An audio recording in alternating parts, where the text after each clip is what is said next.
ദിവ്യഭൂതത്തെ കണ്ട ദേവന്മാർ എന്ന ഉപനിഷത്ത് കഥയുടെ 4-ാം ഭാഗം. സമർപ്പണം PMN നമ്പൂതിരി.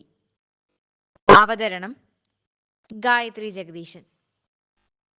ലോകത്തിൽ എല്ലാ കാര്യവും നടക്കുന്നത് ഈശ്വരന്റെ ഇച്ഛാശക്തിക്കനുസരിച്ചാണ്. മറ്റെല്ലാവരും ഈശ്വരകർമ്മം നിർവഹിക്കുന്നത് നിമിത്തം മാത്രമാണ്. സ്വന്തം ശക്തി കൊണ്ടാണ് എല്ലാം നടക്കുന്നതെന്ന് നിങ്ങൾ വിചാരിച്ചു. അഹന്ത കൊണ്ടാണ് പരമാത്മാവിനെ തിരിച്ചറിയുവാൻ നിങ്ങൾക്ക് സാധിക്കാതിരുന്നത്.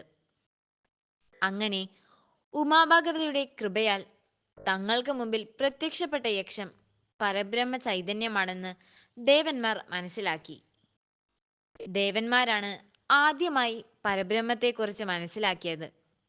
അതിനാൽ ദേവന്മാർ മറ്റുള്ളവരെക്കാൾ ശ്രേഷ്ഠരായി തീർന്നു.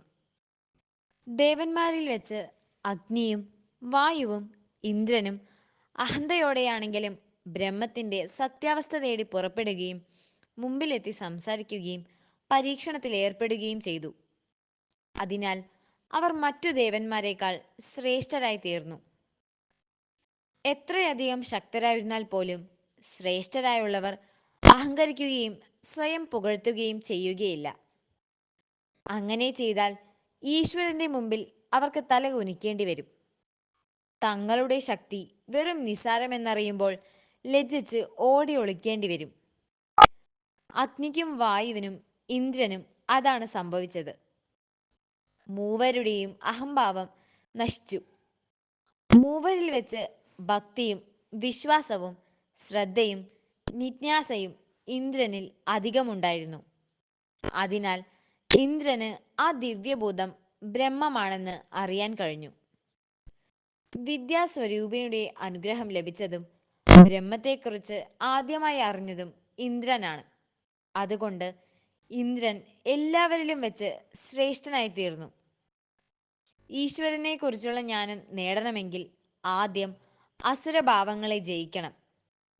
പിന്നെ അഹങ്കാരം ലവലേശം പോലും ഇല്ലാതെ ഈശ്വരനെ അറിയാൻ തീവ്രമായി ആഗ്രഹിക്കണം. ശ്രദ്ധയും ഭക്തിയും തപസ്സും വേണം. അങ്ങനെയുള്ളവരെ മാത്രമേ വിദ്യാസ്വരൂപിണിയായ ദേവി അനുഗ്രഹിക്കുകയുള്ളൂ. വിദ്യ കൊണ്ടാണ് സത്യത്തെ അറിയുന്നത്. ഞാനെന്ന ഭാവമില്ലാതെ ഈശ്വരനെ സമീപിക്കുന്ന മനസ്സിന് മാത്രമേ ഈശ്വരജ്ഞാനം നേടാൻ കഴിയുകയുള്ളൂ. അങ്ങനെ ഈശ്വരനെ അറിയുന്നവരാണ് യഥാർത്ഥ ശ്രേഷ്ഠന്മാർ.